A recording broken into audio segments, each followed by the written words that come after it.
Well, hello everybody. Welcome along to another special episode of AfriCast, the podcast, and I'm your host, Sadiq Dabale. And as you know by now, on this podcast, we talk about Africa, specifically African economies, and we even get into Pan-African mindsets. But for today, the main focus of our topic is BRICS. So let's get into it. Well, what is BRICS? No, it is not another building material. Today we're talking about Brazil, Russia, India, China, South Africa in the early 2000s. The group was formed around 2006, right? It's an economic alliance made up of 5 major emerging economies. Again, that is Brazil, Russia, India, China, and South Africa. And initially, their main goal was to boost trade and strengthen their economic ties while simultaneously reducing their reliance on Western financial systems. Now, this is key to understanding BRICS. One cannot understand BRICS without understanding the fact that their entire approach to economics is to remove themselves from the grip of Western institutions. I don't know if you were aware about what Western institutions does with its soft power globally, right? The biggest thing that the world has, that the West has, I know a lot of Americans find this very difficult to understand, is that they think it's because they have a big military. Well, in part that is true, but the biggest thing that the Western society has over all the world is its financial institution. It's the soft power that it has. Now, hard power is there's now a lot of nations that have nuclear weapons, right? So if military is your argument, right, there's a lot of nations that would say, well, this is mutually self-destruction. So I don't buy that narrative, and I get there's a lot of people that buy that narrative that it is because America has a big military, so the rest of the world is afraid of America, whatever. Gotta tell you, if that was the reason, America would not be involved in so many wars, right? But the biggest thing that, in my estimation, that the United States has over the rest of the world, it's that its institutions has a certain level of stability. And what do I mean by institutions? Specifically, its judicial and its financial institutions have a certain degree of stability, which the rest of the world used for a long time, right? Because of its stability in currency is the reason why a lot of nations started buying a lot of American currency. Matter of fact, I believe it is over 60% of the United States dollar is not within the United States. It is outside the United States, right? Most nations hold it as a reserve currency. So a lot of the nations around the world decided to move away from the gold standard and they started buying the USD. This is led by a lot of the OPEC nations because it was an easier way for them to transact and have a certain level of this arbitrary currency that each nation can be able to transact in. So they moved away from the gold standard and they adopted the dollar as the de facto currency. So most nations, when they trade, they would sell their currency to buy the dollar, then they would go and transact business using the dollar. Now, none of those nations control that central currency. None of them control that legal tender. The United States does. So the United States can decide how much the strength of their dollar is outside of the world, right? So you, as those nations now, they can impose sanctions upon you if you do not succumb to the way they perceive the world. So, great example, Russia decides to invade Ukraine. The United States thereby decides to have sanctions upon Russia, right, in collaboration with a lot of other Western nations, right? And those sanctions means that no longer would anybody who transacted using the ruble, right, using Russian currency or buying Russian currency or transacting with Russia using American institutions, meaning American processing systems, American currency, those nations will also be sanctioned. This is obviously an issue, right? Because if you are Vladimir Putin, you want to be able to transact and not have another nation dictate to you what you should do with your own currency. Right now, all institutions thereby decided that they are not going to abide, or they weren't going to transact because they didn't want to face the wrath of the United States saying, hey, we will also have sanctions against you. This is why it is important for Russia that they started to buy gold, right? Because now, whatever reason Russia had for starting a war, that's their own prerogative. The fact is, let's deal with the facts. I can't deal with things that could have happened, things should have happened. We're dealing with the things that have happened and that are happening. So Russia decides they need to find ways. Now, they have a paramilitary group, just like the United States has their own paramilitary groups, formally trained soldiers who go into the private sector. They leverage their expertise and their nous to the state for profit, right? Um, there's I think it's Blackwater, whatever the name of the United States paramilitary group, and Russia had its own. I forget the name right now, but you remember when the skirmish in Western Africa started, there's a lot of Russian mercenaries that came, part of that paramilitary group, and they were paid in gold.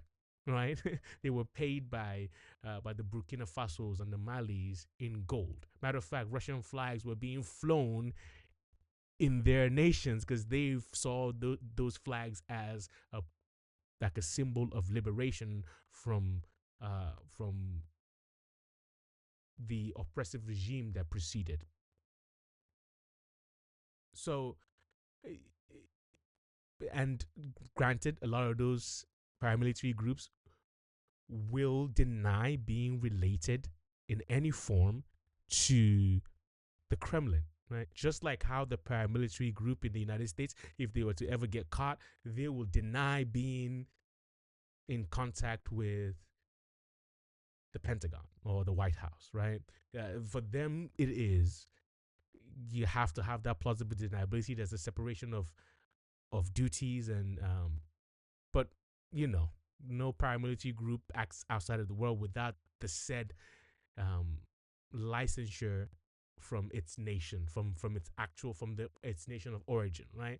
Like, there's an understanding that these guys are gonna go. Matter of fact, sometimes if the United States military is in trouble, they will hire these folks, and then they would go rescue United States soldiers where an official presence is not allowed to be. So nations do this all over the world. It's nothing unique to Russia, but this is how a lot of them started to fund the war, right, of Ukraine, and between Ukraine, or the incursion of Russia into the Ukraine. And so now, focusing on the financial institution itself, most of the big banks in the world are American. Most of the way they transact, the transactions go through certain companies such as Visa and MasterCard. MasterCard obviously used to be part of Visa, and Visa was the entire brand. So, but Mastercard was the processing side of the business, and then it spun off and it became its own thing. So there's Mastercard, there's Visa. That's why even if you track the stock market and you start buying their shares and you start buying into those companies, um, the percentages are very similar. There's like identical. You cannot differentiate between. So if you're gonna buy one, you're essentially buying the other because they engage in very similar businesses. So, but these are Western institutions, and they are under the jurisdiction of the United States, and the United States tells them, hey, you cannot process transactions coming from this nation to that nation. So now, all of this, that's American hegemony. American hegemony is not just in its military, it's in its other institutions, right? Educational, information, all the varying aspects. So you have the hard power and you have the soft power. The neocons will use the hard power and the neoliberals will use the soft power. The neocons would say we have the strongest military, we should go subjugate the world into our own image. If there's anyone that doesn't accept our form of democracy, we will find a way to crush them. And the neoliberals say if there's anyone that doesn't accept our way of the democracy, we will go and we will use soft power. We will use our tools like U.S. aid, right? We will use our tools like let's say like Jimmy Carter had his own foundation that would go around the world to go and propagate the Western form of democracy, Western way of life. They have altruistic modes in which they use to make the argument for Western ideology, right? So, but both of them are different tactics, but the same effect that they're trying to get, right? It's two wings on the same bird. So now there are people that do not agree with the Western way of life, right? They say, hey, we can do our own thing. We want to transact, we want to trade with you, and we have our own way of living, and we want to live the way we want to live. I'm not saying one is right or the other is right or the other is wrong. I'm just saying this is what it is. So there's Western hegemony, and then there is an Eastern hegemony that is now growing, right? And that is in the form of China. But China has taken the opposite. Now, China has a big military, they have all of those things, but China doesn't use that as its way to make an argument. So China goes into Africa, it goes into the global south, and it's been trying to reduce a lot of its trade with the West, right? Especially specifically with the United States. So it accounts the advent of Trump coming back into office and starting to tariff all these nations like Canada and Mexico or Mexico. You start to realize how much trade, over 80% of the over 75% of the trade that the United States engages in is between Canada and Mexico, right? So, but it only accounts for 16% when you look at the Chinese trade, right? So that's but the issue is the United States does not produce anything here, right? They don't produce anything here. The thing they have is that their dollar is very expensive. So you have to go back to thanks to Reagan and thanks to Jimmy Carter's of the world. The American institutions started like shipping off all the jobs. So Jimmy Carter with the neoliberalism and Reagan with the neoconservatism. They started these two wings on the same bird. Remember, they started to push or offshore a lot of the production um, or a lot of the industrialism from the United States into other nations, whereby their dollar goes a long way, right? And so you start building factories in Mexico, you start building factories in Singapore, you start building factories, not particularly Singapore, but like in Hong Kong, in Taiwan. So like a lot of those things have a big impact in that now you don't produce here, then that means a lot of people are not working. That means wealth is being consolidated amongst a few people. So now there's a vast array, it's destroying the middle class, right? It destroyed and hollowed out the middle class, and now it pushed it out into the rest of the world. Now the rest of the world is the middle class, right? Because they're the ones who are producing all the resources. They're the ones, but then what they do in turn is they buy the dollar. So now Americans are at a disadvantage, right? They're at a disadvantage because the dollar is very expensive. There's a few of it within their borders, and it's very expensive. And so, but what is the answer?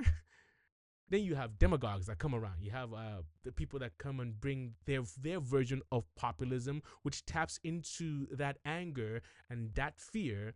And so now you start not focusing on the bigger issue within the United States. You start focusing on, no, it couldn't be us. We couldn't have created this problem. No, it has to be the Chinese, right?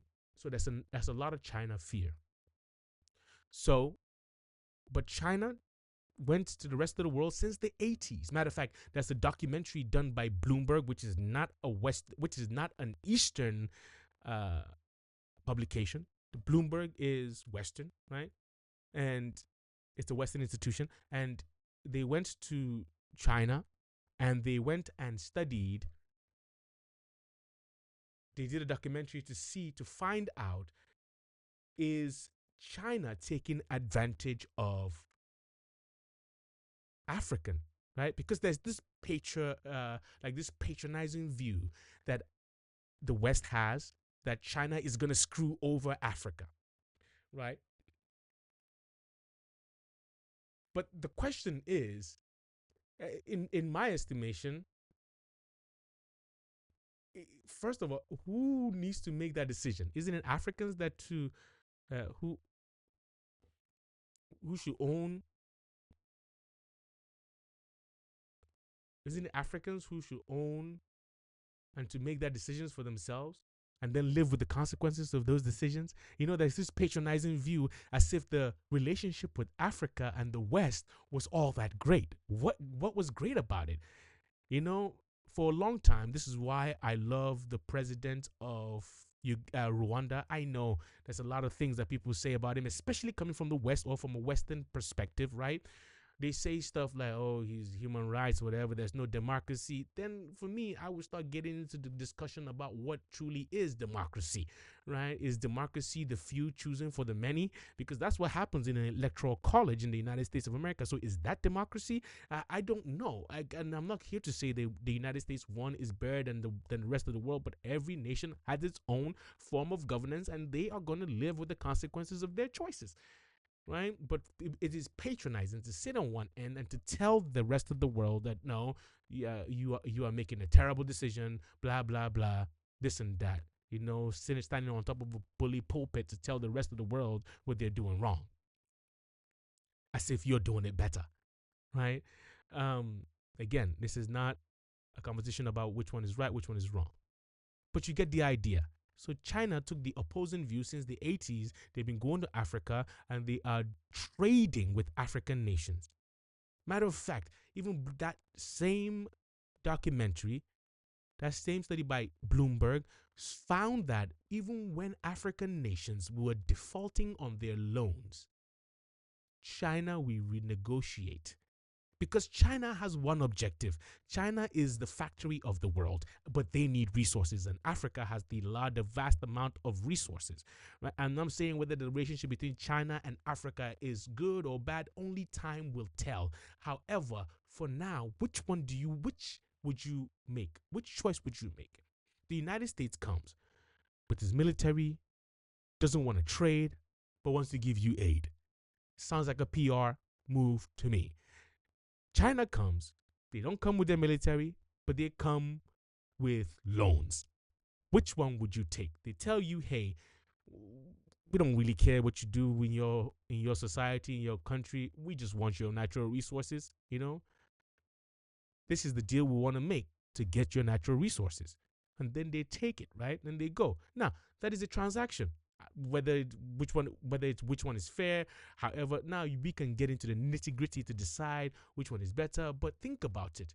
There's a nation that wants to trade with you, and the other just wants to give you aid, but that aid comes with other stipulations. They tell you and they dictate to you how you should live in your own house. And then the other person tells you, yeah, we will loan you the money to buy the house. All we want is this thing that you have here, and we will go. Then they keep on making deals with you. Even when you default on the loan, they make deals with you.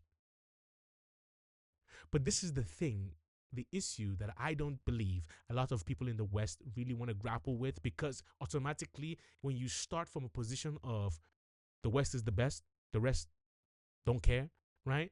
Then you cannot have an honest conversation or honest dialogue about what is really happening in the world. That's a myopic view of the world. Let's zoom it out and see, right?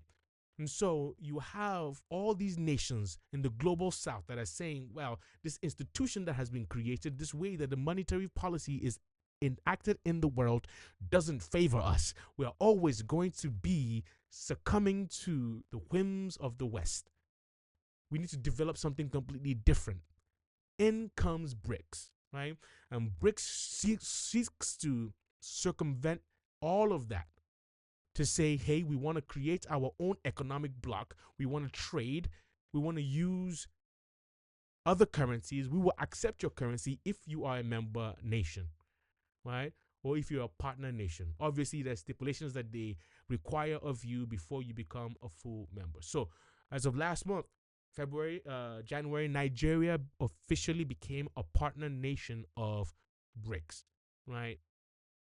And why not a full member? Well, we will get into all of this. So Nigeria is Africa's largest economy. And Nigeria sees joining BRICS as a major opportunity. Think about this. With a population of over 220 million people and vast natural resources, Nigeria wants and Nigeria needs better trade deals. They need financial support and a stronger international presence, right? And some experts say that Nigeria's economy uh, growing at aligns well with BRICS goals, So making this partnership a very strategic move.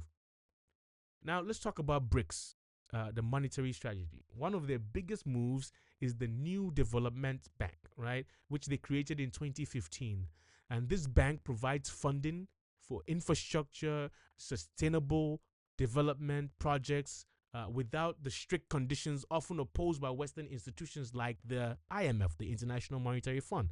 Another major shift is they're ditching the US dollar as reserve currency. BRICS nations are pushing to trade in their own currencies.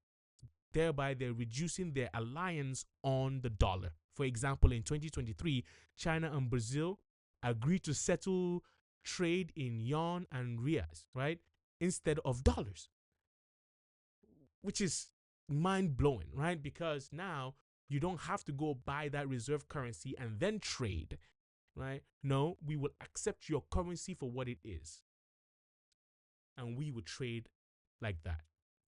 So what's in it for Nigeria? Well, joining BRICS could mean a few things, right? It means more investment in industries like agriculture and manufacturing and technology. You can have stronger trade partnerships with BRICS nations, which could also in the future lead to prices for goods and services being a lot more pleasing to the average Nigerian. You can also have access to BRICS banks, which means financial support with fewer restrictions. Again, you have to remember is the restrictions and the stipulations that Western institutions put on all these global South nations, which are developing nations, which in the West they call third world countries, but they're developing nations, but they get put all these stipulations upon them, and so they're trying to resist and have true independence, because there's someone that said once that the independence that we have in Africa is one of a flag and an anthem. But they are right? You don't truly have economic independence until Africa has economic independence. It will never grow. Until you as an individual have economic independence, you will never grow. right? So take that same mindset and apply it to a nation state, and you say, well, if you're still dependent on the West for aid, you will never learn how to trade. So less dependence on Western financial systems, giving Nigeria more control over its economy, right? And why should Nigerians care? Well, if you live in Nigeria, here's why it matters. You can get more investment. More investments mean more jobs for young people. And we know Nigeria is one of the youngest nations in the entire world. You have better trade, which equals lower prices on imported goods, right? There's economic stability, which means stronger infrastructure. Like better roads, which is one thing that I really want in Nigeria, just better roads, electricity, and then digital access, because electricity is something right now is the age of AI, artificial intelligence, and we are being left behind, right? Because one thing that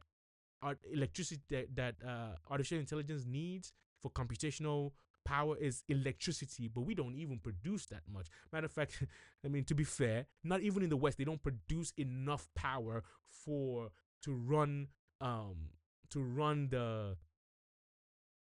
infrastructure that's going to be built within the next 5-10 years, right? So they need to, that's why they're trying to deregulate and get into nuclear power, because they need a larger capacity of energy. Matter of fact, the Stargate that is going to be built here in Abilene, Texas, here in Texas, is going to consume so much energy that we don't even produce that amount of energy in the world. And that facility itself will consume all of that, which is wild, right? So we don't even produce enough electricity. I work with I I live here in South Texas, and we have like windmills. We have solar panels on ranches for miles and miles. There's all sorts of ways of energy generation, but all that energy, we don't even have a grid big enough to take all of that energy. And even like the solutions that other that companies like Tesla have, which is like battery storage, there's just way too much energy. I mean, there's not enough infrastructure for all that energy to be stored, and we don't even consume all of it. So here in Texas, we have something called the grid, which is run by ERCOT, which they're the ones who decide like the price of electricity. I don't need to get into this, but long and short is Africa needs to get to a point where we start produce energy, and hopefully we can even skip a lot of the infrastructure build and just go straight to nuclear, right? There are companies like Helion, which Sam Altman, which is the founder of OpenAI, which is the creator of the large language model known as ChatGPT. They are Sam Altman has that company Helion, and they are developing like these uh, modular nuclear energy producing things. So you can install them in so many places. You don't need that much space and whatever to be able to generate energy, essentially, right? So we need to get to the point where Africa starts developing that. Africa needs economic activity, and instead of dependency on aid, right? So Africa needs to develop the ability and capability of engaging in global trade. If not, it will always be in a deficit, right? Now, Africa will always be in problem. So now, all that being said, there are concerns about Nigeria joining BRIC, right? There is, as with any big move, right? There are risks, right? There are debt concerns.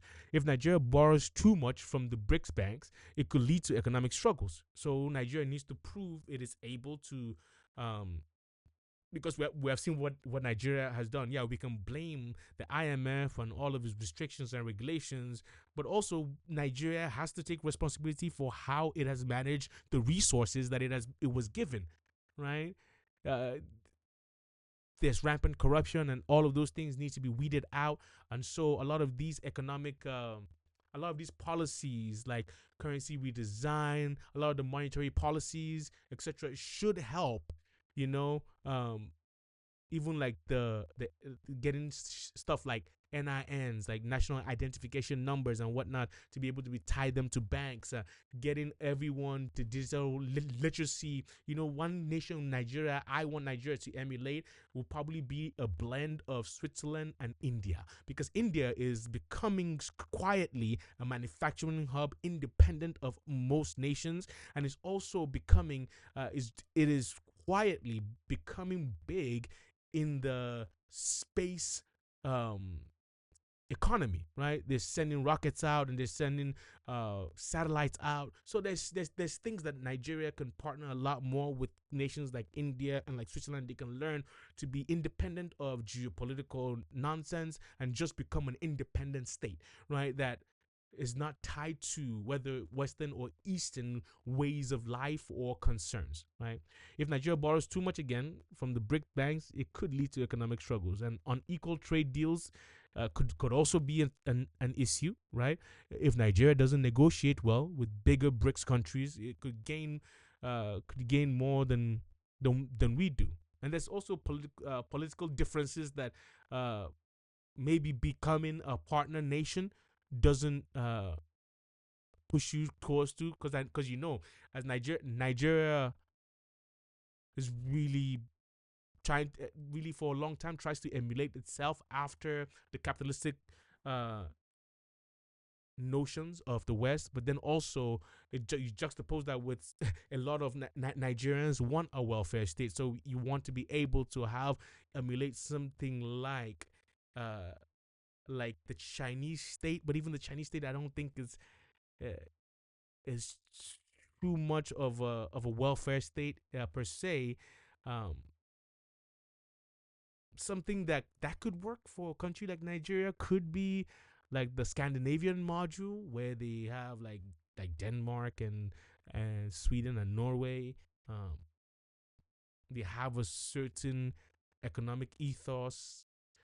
So yeah, there are political differences that Nigeria shouldn't want to get drawn into.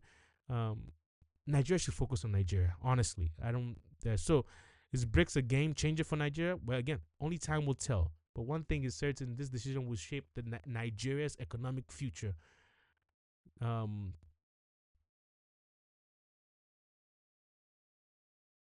Again, why did Nigeria join BRICS as a partner nation as opposed to a member nation? Nigeria joined BRICS as a partner nation rather than a full member. It could be due to several factors, including economic policies, the structural adjustments, and strategic positioning. Because a full member nation within the BRICS alliance has voting rights in BRICS policy and decision. It gains access to the new development bank for large scale funding. It actively participates in shaping BRICS trade, monetary policies, and geopolitical strategies. But a partner nation engages in trade and investment partnership, but does not have full decision making. Again, this is one of the differences, right? And it gains selective access to financial support and trade agreements, and it participates with BRICS initiatives without full membership obligations. And a few reasons why Nigeria didn't join as a full member could be that BRICS is trying to gauge how Nigeria does with certain metrics that is required of them. If we're honest, Nigeria is not economically ready to join such an organization like BRICS as a full member. Nigeria is still aligning its financial institutions. Like, again, in the last episode, we spoke about Nigeria's monetary policy, about the currency redesign, about what this current administration is doing to be able to unify the the parallel markets with the official rates of how much the naira is, and for the central bank to be able to have a stronghold on its own currency and to help dictate its economic ongoings, right? So Nigeria is still aligning its financial and trade policies with BRICS long-term economic strategies, right? So there's also structural reforms. BRICS requires certain economic and governance standards for full memberships, which, if we're honest, Nigeria might not might not be there yet, but Nigeria could be working if you are a proponent of this government. Thus, you would you would argue. If you're not, you'll be a little bit more reserved.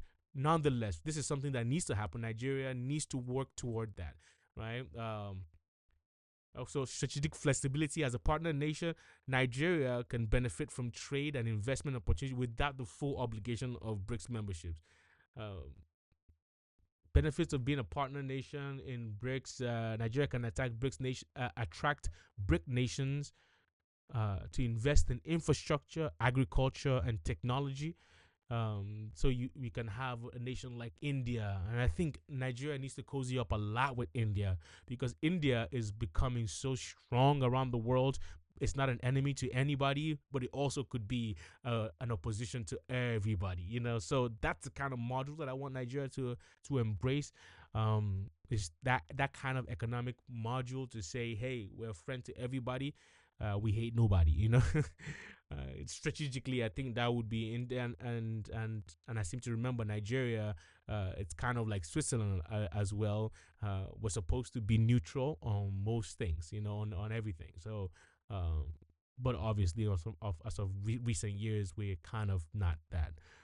But Nigeria can attract a lot of investment from BRICS nations, and then trade expansion will be easier for access to BRICS markets for Nigerian exports like oil, gas, and agriculture. Think about it. Nigeria has vast amounts of resources and you need places to sell. That's why if you are in Nigeria and you're looking for business ideas, there's a world out there. This world has like 7 billion people. Like, people need food. Get into food. Start doing food. Start figuring out how to export. Make it international standards that you can export to any nation in the world, right? You don't even believe me? You want to do something else? Like, start growing pork.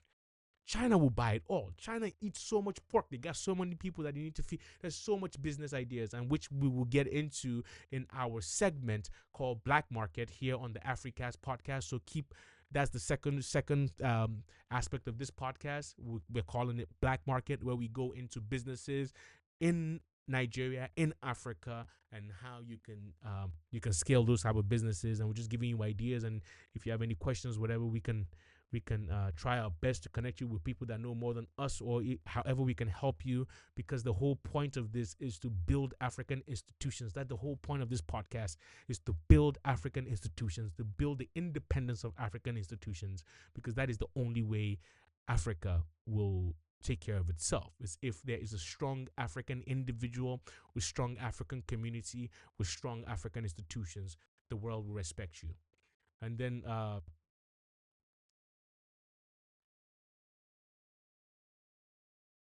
the final thought on this: getting a nation trying to remove itself from Western hegemony, right?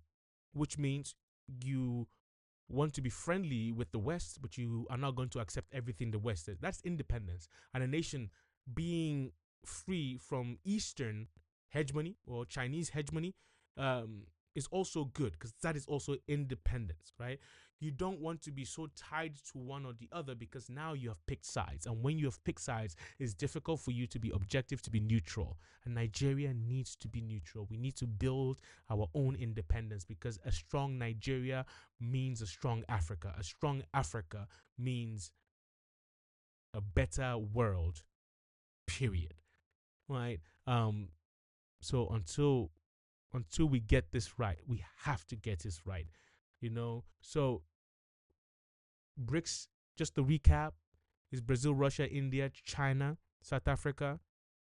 It's a economic bloc that was developed in the mid early 2000s to be able for nations that want to remove themselves from Western hegemony, which is that hegemony transpires through Western institutions, especially their financial institutions, and you want to remove yourselves from that grip, And also, for instance, when you see a lot of the coups that are happening in West Africa, especially with the Francophone nations, this is the same thing, right? They are removing themselves from that Western hegemony, that Western grip on their economy, because there's one currency for France and there's another currency for the Francophone nations. It's not fair. There will always be a trade imbalance. They will always, if they can dictate your economic ongoing, then you are not free. All your freedom is is a flag and an anthem. We need economic freedom in Africa. That you need economic freedom to be able to decide for yourself what your future is going to be. You need economic independence. You need true independence, because a song and a flag is not independence when you are still begging your colonizer to allow you to sell your own resources at the price you want to sell it. That's not freedom. So stay tuned. When we come back, we will talk about NNPC and its battle with Dangote.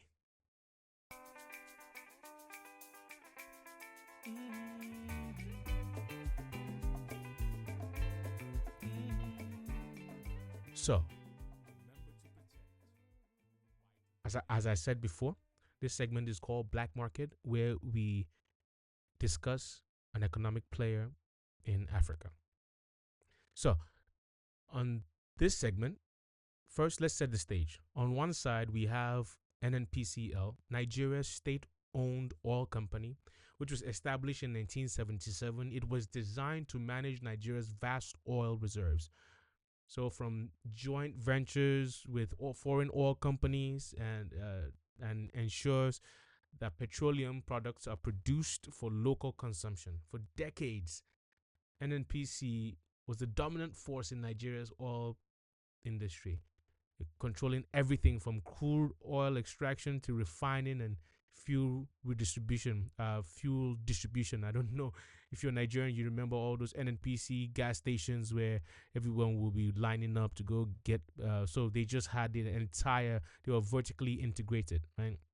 And on the other side, we have Dangote Group, a private conglomerate which was founded by Alhaji Aliko Dangote.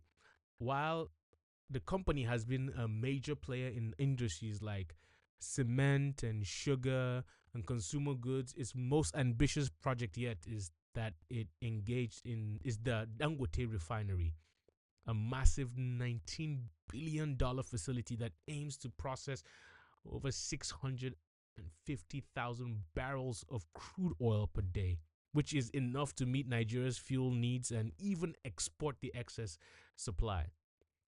So one leads us to wonder, where did this conflict come from? Well, to understand that, we need to look at the problem of crude oil supply. Now you might be thinking, wait, doesn't NNPC supply crude oil to refineries including Dangote's? And the answer is yes, kind of.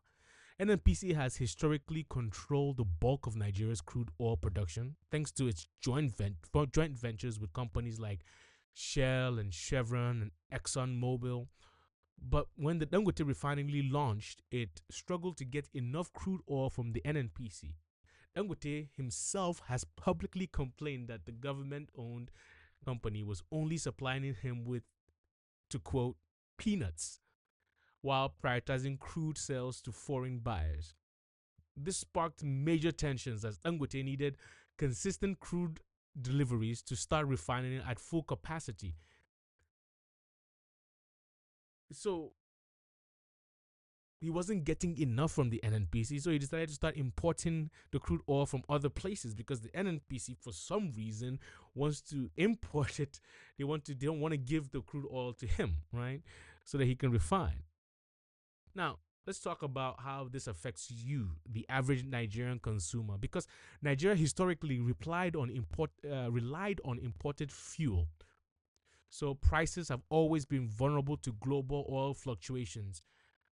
So you have the landing costs, you have the money to go buy it from. I know a couple of months ago, Nigerians started digging into where NNPC is importing oil from, and you see they're partnering with other companies to go import from Malta, and somehow it's costing them way more than just getting crude oil already refined from Dangote. And it's like, but we are talking millions and millions of US dollars, right, to import this oil into Nigeria. Then you have the landing costs, and all of those things get added in to the cost of the fuel at the pump, because it's going to be expensive because you're importing it, you're not refining it locally. So obviously, it's going to be a little more, the transportation fees, etc., right? The Dangote refinery was supposed to change that, uh, because it started refining oil locally, so Nigeria can reduce its dependence on imports. So in early 2024, when the refinery began operations, diesel prices dropped significantly from around 1,700 naira per liter to 1,000 naira, which forced the NNPC to lower its own fuel prices to stay competitive. However, with ongoing supply issues, the refinery hasn't yet reached full production. Some critics believe NNPCL is deliberately restricting crude supply to keep its own refineries relevant, which is what Dangote argues, right? I mean, he doesn't say it in those terms, but that is the sentiment that one can derive from a lot of from all the proponents of the Dangote group. That is the argument they make.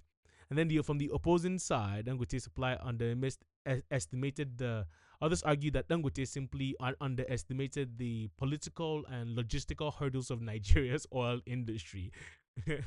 Either way, fuel prices remain unstable and consumers are caught in the middle. So, who wins in this battle? If Dangote succeeds, Nigeria could see cheaper fuel, job creation, and a more self sufficient energy sector. But if NNPCL remains dominant, it retains control over the nation's oil revenue, a crucial source of government funding. Ultimately, the outcome of this rivalry will shape the future of Nigeria's economy for years to come. Think about it. Nigeria should want NNPC to start refining locally, but as of date, the only refinery that refines crude in Nigeria is the Dangote refinery. Matter of fact, it refines even to the highest level that Dangote started exporting jet fuel to Saudi Aramco. So you have, even at the highest grade, there's this skirmish a couple of months ago where people started to test. They were accused Dangote Petroleum of being cheaper or like less refined. So parts per million, which is like how much sediment is in a sample of the crude after it's been in the sample of the PMS after it's been refined, right? Uh, which one is better, which one's a better grade, right? About a 90 parts per million, I believe, is like it's like a standard like Nigerian one would be like so good. But Dangote decided that he was gonna do a lot better than that. He went all the way down to 60 parts per million. Matter of fact, his goal is to get down to 10 parts. That's almost like purity, right? Like so pure. Like it would be acceptable to most nations in the entire world. Matter of fact, he's going beyond that to make sure that his oil, that nobody can say this is not the highest grade of petroleum that you can buy for your vehicle. But NNPC keeps on importing and importing and importing instead of supporting local manufacturing. Listen, I don't care where you are from in the world, you should want to support local manufacturing. You should want to support local industries. And anyone that doesn't, right? Anybody that does not support local, I personally will not patronize that kind of a business. You need to prioritize local production. You need to prioritize local manufacturing, because this is how you build an economy. So taking your hard-earned money to import goods so Nigerians can pay a higher price for it, it doesn't make sense. It doesn't make sense for any nation to do that. So at the end of the day, this isn't just a fight between two oil giants, it's a struggle for the future of Nigeria's energy independence. Will Dangote break NNPC's monopoly and lower fuel prices for Nigerians, or will the government-backed NNPCL continue to call the shots? Only time will tell. And it's so wild for me to say that, because NNPCL is supposed to be the one that is doing things to benefit Nigerians. But from my vantage point, it doesn't seem so. And I could be totally wrong. And I could be out of left field saying all of these things, right? So if you think I am, just correct me. Let me know in the description below. Just engage with this content and let me know. What am I missing? Because for me, it's so hard for me to believe the NNPCL has the good of Nigeria at its heart, because a few weeks ago the accounts came out and you still see NNPC importing over $500 million worth of oil. Why not buy it from Dangote? We have local industries. Let's support local industries. Every other nation is doing that. Why is it that we can't do this? You know, let's support our local champions. Let us support the people who are developing and manufacturing. Let's support, because listen, every other country knows this. Every other Western country knows this, that Africa has the resources. But Africans need to start waking up and to using their resources better. You have the resources that the whole world wants. What are you going to do with it? Nigeria, we have so much resources. And it is so disheartening to see what is happening between the NNPC and Dangote, because Dangote is, for me, is the biggest Pan-Africanist in the entire world. Like, who else would make a bet on Africa and pump 19 billion worth of dollars into Africa? I know people who made all their money in Africa that decided to go buy Western institutions, right? They will go store it in Western institutions because they even don't trust African institutions. But this man decided to make a bet. He went all in on Africa. He went all in. See, I respect the heck out of that. He all his wealth decided to pump it into Africa. Why? Why would anyone do that? He would make so much money if he decided, I'll just go invest it with some venture capital out in the West, and they will just go make me money. Imagine my family will make so much money for the rest of my life. I don't even have to work anymore. But he decided to put all his wealth into Nigeria. This man believes in Nigeria so much. If Nigeria defaults, like if Nigeria fails, his company fails. You get the gravity of that. That's the gravity of the bet this man is making on Nigeria. But not just Nigeria.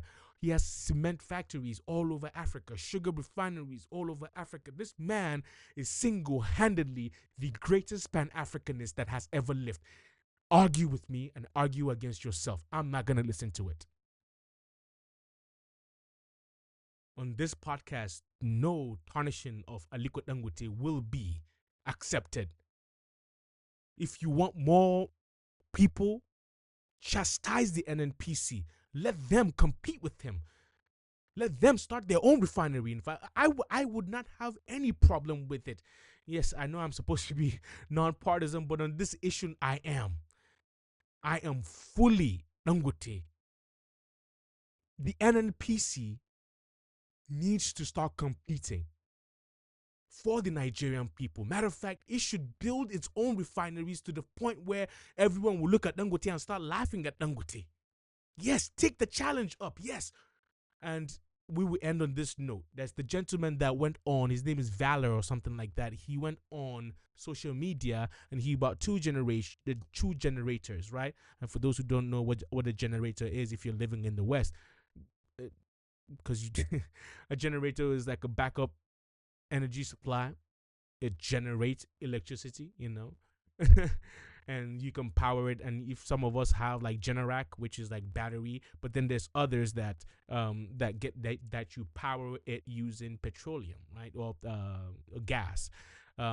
So he went and he bought these two generators, and he kind of poured one. He bought a petroleum sample from Dangote, and he bought one from the NNPC distributors, and he tested them, and the Dangote one lasted longer, probably close to like 15 minutes longer than the NNPC oil one, thereby saying, well, which one is better.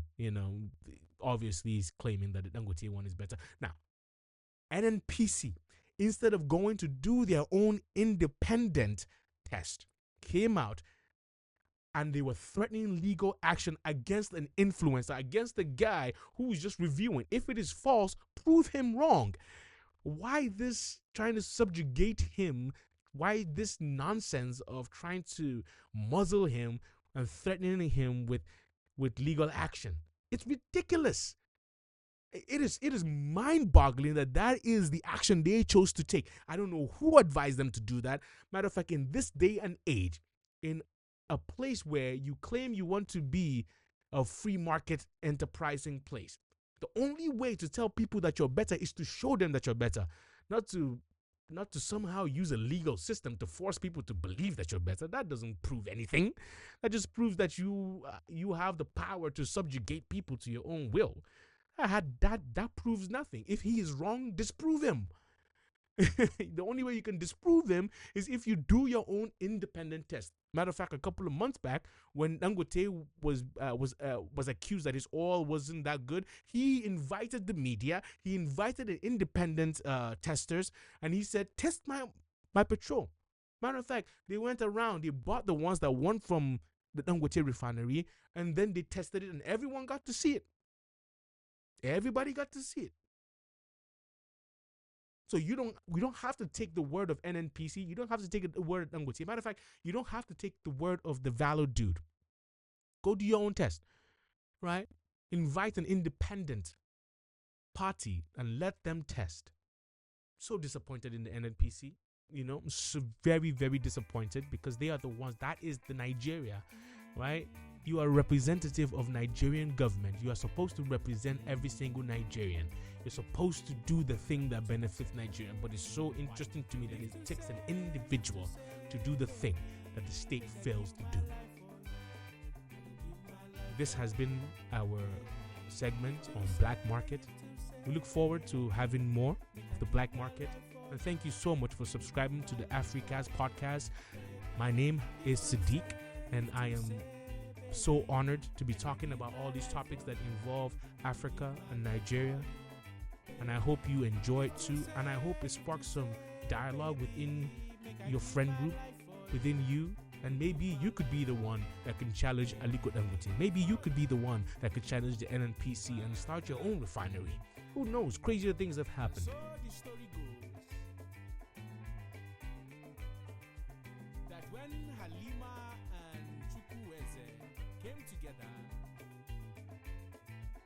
Unity was bonded by love, and soon after, Bolaji came into the picture, and so Chukwueze, for his love with Halima, decided to show her that he cared about her. And so he started to fight for her dignity. And Bolaji decided to also fight because she was beautiful beyond measure. And so the story goes, no one went home with Halima because they both came to their demise. Abi no be so? Na so!